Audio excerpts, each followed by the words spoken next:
Hey Dave. So here's some tips, man. I would take off the swing beam and the A-frame first. These little yellow brackets on top here are going to need a 9/16 socket to take those off. That's a lag bolt on this side and the other side that looks just like this. These little half brackets, there's a bolt that comes from the top down, a carriage bolt here and here. You'll need a 3/4 inch socket to take this off and this off. And you're very likely going to need a vice grip on the top for both of these carriage bolts. These can be tough to take off, so make sure you have a vice grip.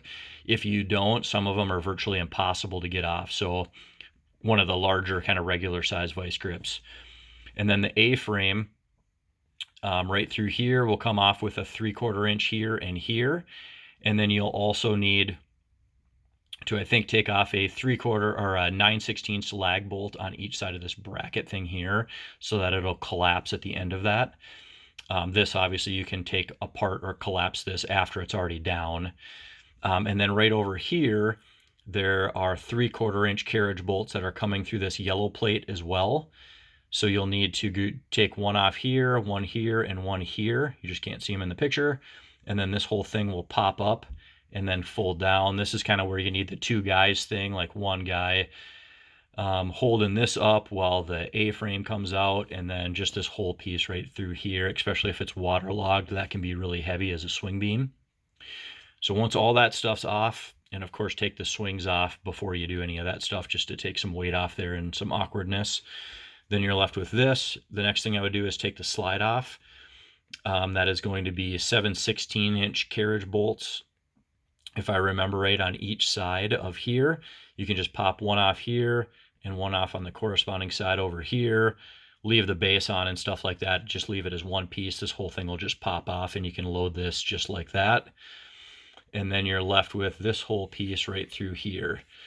And what I would do with this, typically Luke and I, when we were doing this, we would leave this whole top piece in one section.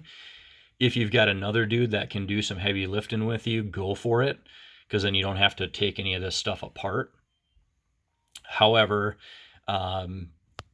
if you don't have that, you're going to want to take off these sides and this top bracket and this side, and then this base will just be one section through here, and then you'll be popping the ladders off.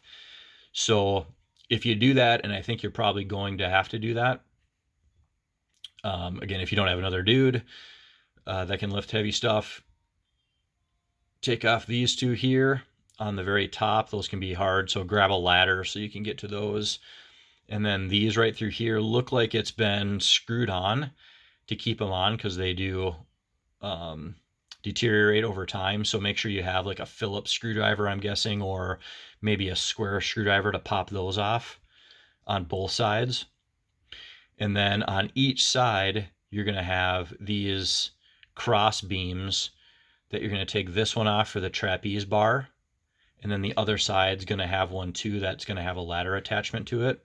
So take this off, this other side off, and then take this side and this side off. And most of that should be the 3/4 inch and 9/16 lag bolts as you're going through that with like angle braces and stuff. Then once all that's down, you're going to be left with two ladders and a base.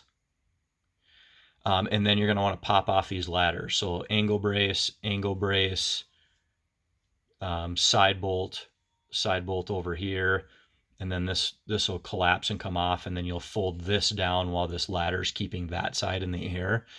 And then you can pop this one off as well. And then you'll have just that base right through here. So as you start popping some of this stuff off, it looks like an older set, so you're going to see some rot and some different things that you might have to take care of in the process.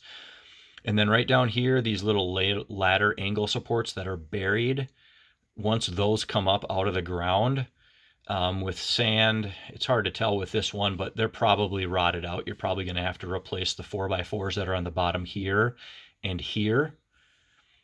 And then this one's attached to the big Jacob's ladder that's running on the other side, that you just can't really see in this picture if it has one, which it probably does.